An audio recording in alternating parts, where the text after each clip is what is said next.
Assalamualaikum warahmatullahi wabarakatuh. Apa kabar anak-anakku sekalian? Semoga semuanya dalam keadaan sehat walafiat ya. Pada pertemuan kali ini, Ibu akan menjelaskan atau menyampaikan materi tentang sopan santun dalam keluarga, atau kita harus patuh dan hormat kepada keluarga, terutama orang tua. Oke, manusia selain sebagai makhluk hidup, kita memiliki peran sebagai makhluk sosial juga. Sebagai makhluk sosial, manusia harusnya emang berinteraksi dengan sesama makhluk sosial yang lain dan akan selalu ada dihadapkan pada norma-norma atau aturan-aturan yang berlaku. Nah, ruang lingkup interaksi sosial pada masyarakat atau manusia ini ada 3, yaitu lingkungan pendidikan informal, yaitu keluarga, pendidikan formal, sekolah, dan masyarakat atau pergaulan. Oke. Untuk itu, yang pertama nih, seperti yang tema yang tadi sudah Ibu sebutkan, bagaimana cara agar kita memiliki perilaku yang sopan, santun pada keluarga. Yang pertama, yang diutamakan kita harus sangat santun kepada orang tua kita, kepada ayah, kepada ibu kita. Yang pertama caranya yaitu kita harus senantiasa berusaha semua yang kita lakukan itu membuat mereka senang dan gembira. Kalau kata bahasa Sunda mah tong careken. Jadi kita harus membuat orang tua kita senantiasa senang melihat kita. Kita jangan cari-cari masalah, cari-cari piameken lah kalau kata bahasa Sundanya mah kepada orang tua kita. Kemudian yang kedua, kita menghadapi kedua orang tua kita harus dengan ramah, ceria. Jangan membentak, jangan marah-marah kayak gitu. Nah, terus berbicaralah kepada orang tua dengan cara yang lemah lembut, jangan kasar, jangan keras-keras kayak ke temen gitu, apalagi dengan menyebut orang tua dengan bahasa yang kasar, itu sangat tidak diperbolehkan. Kemudian jika kita dipanggil, maka kita harus segera memenuhi panggilan orang tua kita dengan sangat senang hati, jangan cemberut. Misalkan kita disuruh untuk pergi ke warung nih buat beli bahan dapur karena mama lagi masak nih, tiba-tiba kehabisan garam atau kayak gimana. Nah, kita harus cepet-cepet memenuhi panggilannya.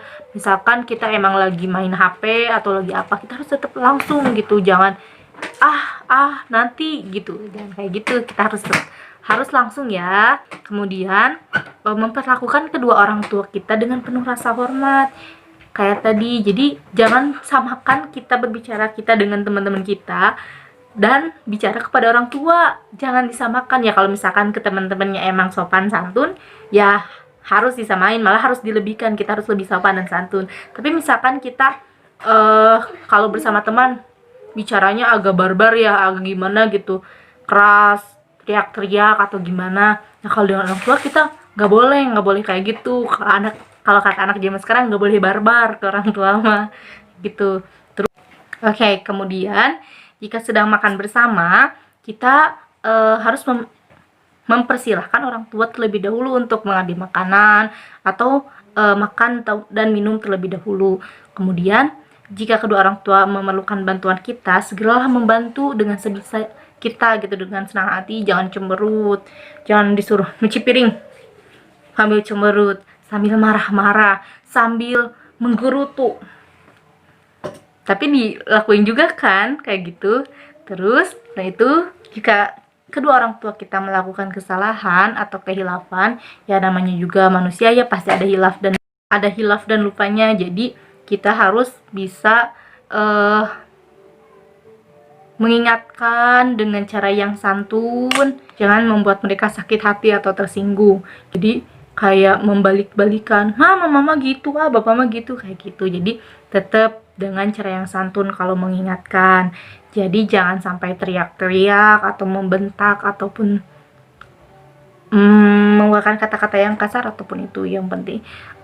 Jadi tetap caranya harus baik ya, walaupun mengingatkannya wajar juga, namanya juga manusia, orang tua pun kadang bisa salah dan hilaf. Oke. Kemudian ada beberapa sikap yang harus kalian lakukan sesuai dengan hierarki dalam atau struktur dalam keluarga. Misalkan kalian adalah anak pertama atau sebagai anak sulung nih, apa sih yang harus kalian lakukan di dalam keluarga? Peran yang harus kalian lakukan itu seperti apa? Nah, yang pertama, kalian harus menyayangi adik-adik tentunya.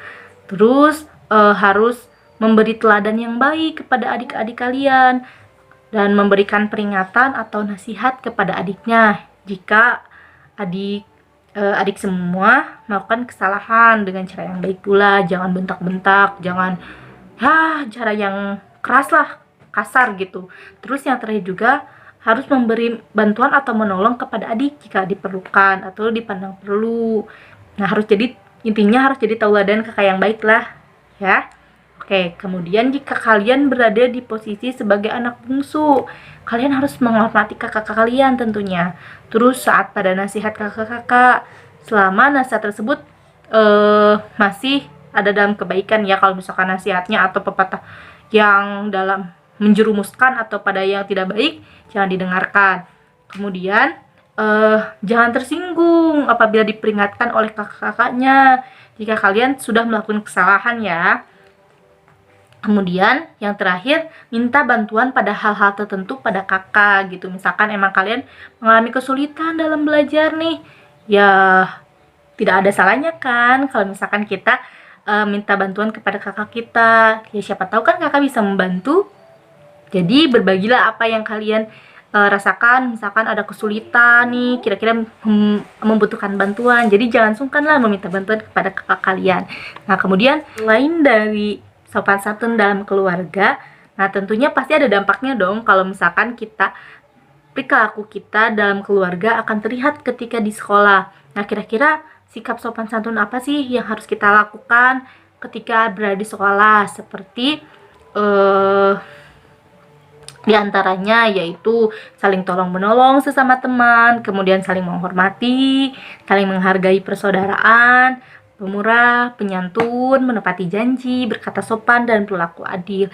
Jadi itulah perilaku-perilaku yang bisa kita lakukan, kita laksanakan, kita jaga ketika kita berada di sekolah dan di lingkungan rumah.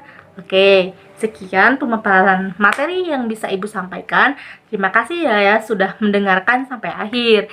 Semoga ilmunya bermanfaat dan kalian bisa mengamalkannya dalam kehidupan sehari-hari. Terima kasih. Wassalamualaikum warahmatullahi wabarakatuh.